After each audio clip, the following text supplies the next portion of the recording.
Dynamic registry کے ذریعے 6 مختلف قسم کی معلومات کا فوری اندراج کیا جا سکتا ہے۔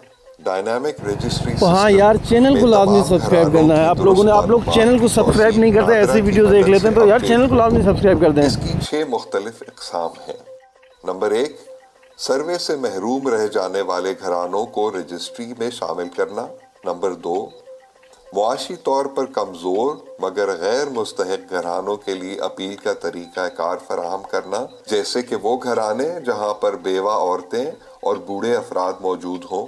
نمبر 3، گھرانے کی معلومات میں ہونے والی متواتر تبدیلیاں جیسے ازدواجی حیثیت، نوزائیدہ بچوں کی شمولیت، تعلیم، صحت، معذوری اور روزگار کی معلومات کی تبدیلی یا تصحیح وغیرہ۔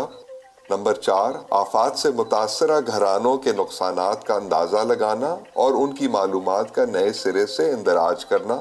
نمبر 5، گزشتہ 2 سال میں نااہل گھرانوں کی معلومات کا ازسر نو جائزہ لینا۔ نمبر 6، گزشتہ 3 سال سے اہل گھرانوں کی معلومات کا ازسر نو جائزہ لینا۔ ڈائنامک رجسٹری کے ذریعے تمام شہریوں کو اندراج اور کوائف میں تبدیلی کی سہولت میسر ہے، جو کہ نادرہ کے کوائف سے منسلک ہے، تاکہ صرف نادرہ سے تصدیق شدہ کوائف کا ہی اندراج ہو سکے۔ رجسٹریشن سینٹرز کے علاوہ گوگل پلے اسٹور کے ذریعے ایک ایپلیکیشن کا اجرا بھی کیا جائے گا، جو پہلے سے رجسٹرڈ گھرانوں کو گھر بیٹھے اپنی معلومات کی تبدیلی اور تصحیح کرنے کی سہولت فراہم کرے گی۔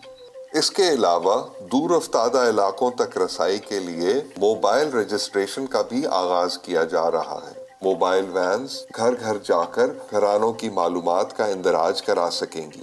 ڈائنامک رجسٹری کا افتتاح صرف بے نظیر انکم سپورٹ پروگرام ہی نہیں بلکہ پاکستان کی تاریخ میں ایک اہم سنگ میل کی حیثیت رکھتا ہے۔ ڈائنامک رجسٹری کے ذریعے BISP کو تمام دنیا کے سماجی تحفظ کے پروگراموں میں ایک امتیازی حیثیت مل جائے گی۔